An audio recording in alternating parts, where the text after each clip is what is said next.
Despite the ills, yung security concerns po, yung mga problema sa vote buying, there was always that feeling of hope. Hope of better things to come. And that is the promise of the Bangsamoro to the people in the region. And it starts with an election which truly reflects the will of the Bangsamoro people. This is the handbook on the Bangsamoro Electoral Code. This would attempt to unclog those doubts. Kasi kung hindi mo, you don't have the total grasp of the substance of the law, you will never appreciate the importance of it. You'll never appreciate the benefits that you may derive therefrom. Kaya dapat ipaalam natin sa kanila. And thank for the Asia Foundation, the UK government, the Lente who have been helping us.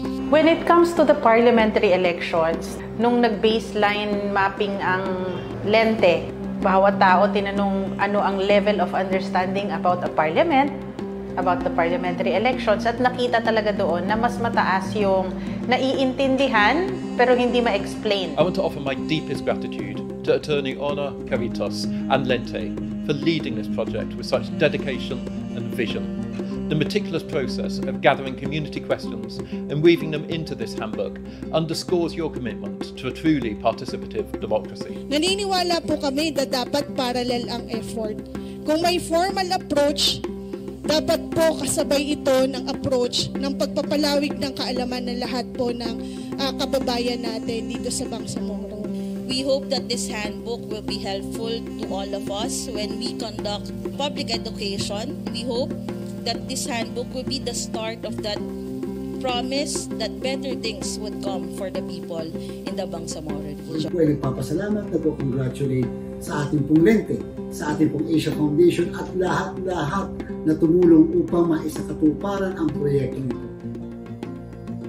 Papakita lang po namin yung ilan sa IEC materials na nabuo as podcast series. Yung Halalang Bangsamoro, ang boto ng Bangsamoro podcast series, kung saan pinag-usapan nga po yung mga bills patungkol sa pagbuo ng mga parliamentary districts dito sa Barmen. Isa pa pong nagawa po natin kasama po ng ating mga partners ay mga TikTok videos po, kung saan yung mga partner teachers naman po natin, nagpatulong po tayo para matranslate po yung ibang tanong mula sa ating handbook patungkol sa Bangsamoro Electoral Code sa kanilang lengguwahe po. I believe that the BJPP, the Bangsamoro Junior Parliamentarian Program, will contribute to the growth and development of our learners in the Bangsamoro because it will provide holistic educational experience to our Bangsamoro learners. That would include the civic education, leadership skills, teamwork, confidence building, opportunities for linkages with our organization.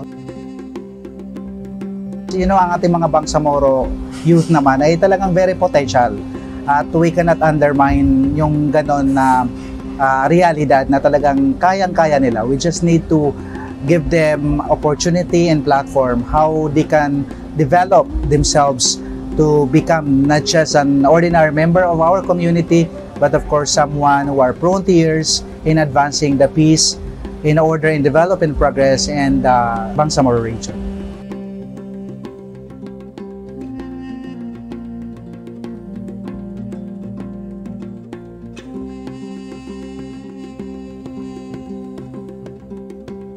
Kaming mga educators within the Mindanao, naging masaya kami.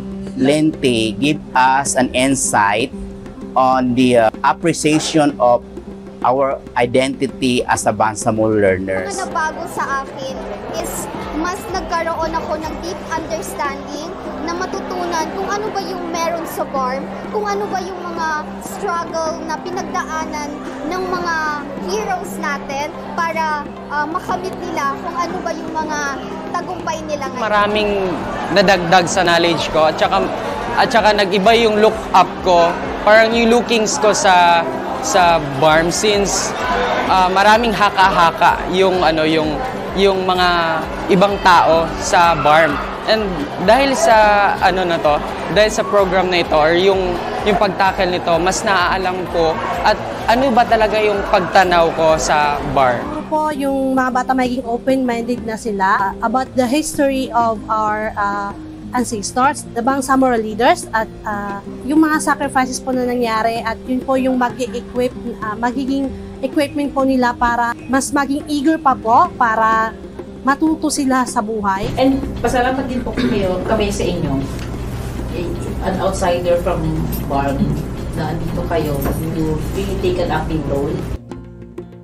Mahalaga po dito, hindi po ito binuo lang ng isang organization, but binuo po ito ng sama-sama through the collaborative efforts ng ating mga partners from government agencies, from the BTA Parliament, BIO, BEO, civil society organizations, and the media. I believe that with one heart, with one soul, we can bring the mission and vision and the dream of the Bangsamoro